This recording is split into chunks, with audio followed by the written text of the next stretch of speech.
ഐശ്വര്യത്തിന്റെയും സമ്പൽ സമൃദ്ധിയുടെയും മറ്റൊരു പൊന്നോണം കൂടി. രമ്യ ഫാമിലി വ്ലോഗിന്റെ എല്ലാ സബ്സ്ക്രൈബേഴ്സിനും ഞങ്ങളുടെ സ്നേഹം നിറഞ്ഞ ഓണാശംസകൾ. ഹായ് ഫ്രണ്ട്സ്, ഇന്ന് നമ്മൾ വന്നിരിക്കുന്നത് തിരുവോണ ദിവസത്തെ ഒരു ചെറിയ വ്ലോഗ് നിങ്ങളെ കാണിക്കാനായിട്ട് കേട്ടോ. അങ്ങനെ ഭയങ്കര ആഡംബരമായിട്ടുള്ള സെലിബ്രേഷൻസോ കാര്യങ്ങളോ ഒന്നും തന്നെ ഇല്ല. ഒരു സിമ്പിൾ ഒരു സദ്യ ഉണ്ടാക്കുന്നു, നമ്മൾ കഴിക്കുന്നു, പിന്നെ ഒരു അത്തപ്പൂക്കളം നമ്മൾ ഇട്ടിട്ടുണ്ടായിരുന്നു. അത്രയൊക്കെ ഉള്ളൂ, ചെറിയൊരു സെലിബ്രേഷൻ. ആ ചെറിയ വ്ലോഗ് നിങ്ങളെ കാണിക്കുക എന്നുള്ളത് മാത്രമാണ് ഞങ്ങളുടെ ഉദ്ദേശം. അപ്പോൾ ഞങ്ങളുടെ ഫാമിലിയും ഞങ്ങളുടെ സെലിബ്രേഷൻസും കാര്യങ്ങളൊക്കെ കാണുക. ഞങ്ങളുടെ ഫോട്ടോസൊക്കെ ഇഷ്ടപ്പെട്ടാൽ അല്ലെങ്കിൽ വീഡിയോസ് ഇഷ്ടപ്പെട്ടാൽ ലൈക്ക് ചെയ്യുക, ഷെയർ ചെയ്യുക. ഞങ്ങളുടെ ചാനൽ ആദ്യമായിട്ടാണ് കാണുന്നതെങ്കിൽ സബ്സ്ക്രൈബ് ചെയ്യുക. ഹാപ്പിയാണ്. തലേ ദിവസം പ്രാക്ടീസും കാര്യങ്ങളൊക്കെ കഴിഞ്ഞ് ഞങ്ങൾ കുറച്ച് ഫോട്ടോസൊക്കെ എടുത്തായിരുന്നു കേട്ടോ. ഫോട്ടോസൊക്കെ ഇഷ്ടപ്പെട്ടാൽ ലൈക്ക് ചെയ്യാൻ മറക്കരുത്.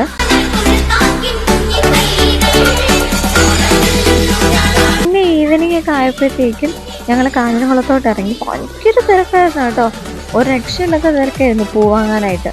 എവിടെ നിന്നൊക്കെ ആളുകൾ വരുന്നതിന് പോലും മനസ്സിലാവുന്നുണ്ടായിരുന്നില്ല. ഞങ്ങളും കുറച്ച് പൂവൊക്കെ മേടിച്ചായിരുന്നു. പിന്നെ രാത്രിയൊക്കെ ആയപ്പോഴത്തേക്കും കത്തിയും ബോലും ജോക്കും പൂന്നോടിയൊക്കെ ഏൽപ്പിച്ച് ഞാൻ ഇറങ്ങി. ഒരുവിധം എന്താ ഞങ്ങൾ ഡിസൈനൊക്കെ ഒപ്പിച്ചെടുത്തിട്ടുണ്ട്. അപ്പം രാവിലെ ഞാൻ എഴുന്നേറ്റ ഉടനെ തന്നെ വാടാമല്ലി പിച്ചാനായിട്ട് ഇരുന്നിട്ടുണ്ടായിരുന്നു.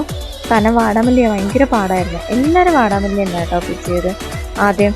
കാരണം ഇത് ഭയങ്കര സമയം എടുക്കുന്നതായതുകൊണ്ട് എല്ലാവരും വാടാമല്ലി ആദ്യം എടുത്തത്.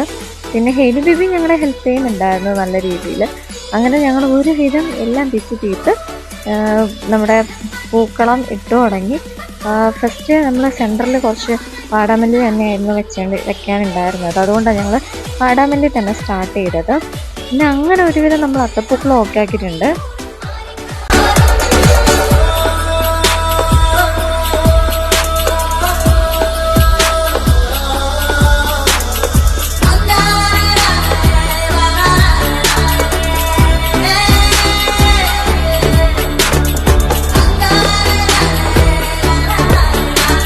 പൂക്കളം കംപ്ലീറ്റ് ആയപ്പോൾ തന്നെ ബ്രേക്ക്ഫാസ്റ്റ് റെഡിയായി. അപ്പവും ചിക്കൻ കറിയും പഴവും ആയിരുന്നു രാവിലത്തെ ബ്രേക്ക്ഫാസ്റ്റ്. ചിക്കൻ ഇല്ലാതെ നമുക്ക് എന്താഘോഷം. പിന്നെ നമ്മൾ ഉച്ചത്തെ പരിപാടിയൊക്കെ തുടങ്ങി കേട്ടോ. ഉച്ചയ്ക്ക് സദ്യയൊക്കെ സമയമായി. അപ്പം കിച്ചണിൽ എന്താണ് പരിപാടി എന്നുള്ളതൊക്കെ ഒന്ന് നമുക്ക് പോയി കണ്ടിട്ട് വരാം. പപ്പ ഇവിടെ ഇരുന്ന് TV കാണാണ്. പപ്പ കുറെ നേരം കിച്ചണിലുണ്ടായിരുന്നു കേട്ടോ.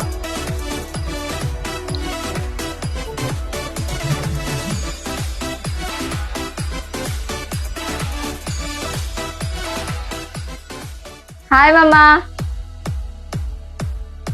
എന്താണ് ഫ്രിഡ്ജിന്റെ അടിയില്? ഫ്രിഡ്ജിൽ എന്തൊക്കെയോ ഇടക്കണം തപ്പാണമ്മ. കുക്കറിലെ വിസിലൊക്കെ കേൾക്കുന്നുണ്ട്. ലാസ്റ്റ് കാര്യങ്ങളാണോ? എന്തൊക്കെയാണ് ഇനി എന്തൊക്കെയാ ബാലൻസ് എന്തൊക്കെയാ വെക്കാനുള്ളത്?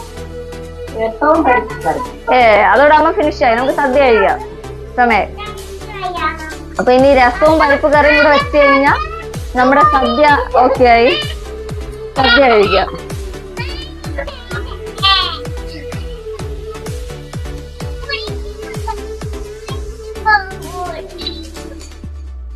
ശരിക്കും പറഞ്ഞാൽ നമ്മുടെ പ്രേക്ഷകർ ഇപ്പൊ വിചാരിക്കും ഞാൻ ഇവിടെ നിന്ന് ഒരുങ്ങി കത്തി വ്ളോഗ് ചെയ്തുകൊണ്ടൊക്കെ ആ പാവം അമ്മ ഒന്ന് കഷ്ടപ്പെടാന്നുണ്ട്. പക്ഷെ കുറച്ചു നേരത്തെ എനിക്ക് ഇതിനേക്കാളും ദയനീയ അവസ്ഥയിലായിരുന്നു അല്ലേ മാമ? മമ്മ, ഞാൻ കിച്ചണിൽ കയറിയില്ലായിരുന്നോ? രമ്യയാണ് രാവിലെ പണിയൊക്കെ തുടങ്ങിയത്. രമ്യ പുളിശ്ശേരി വെച്ച്, ബീറ്റ്റൂട്ട് പച്ചടി, പൈനാപ്പിൾ പച്ചടി, പായസം ഇത്രയും രമ്യ വെച്ചു. അതിന് മുന്നേ ഞാൻ എന്തൊക്കെ വെച്ചു? സാമ്പാർ, നമുക്ക് സാമ്പാറുണ്ട്, തോരനുണ്ട്. ഇനി അടുപ്പിലിരിക്കുന്നത് പരിപ്പ് കറിയാണ്. രസമുണ്ട്. പിന്നെ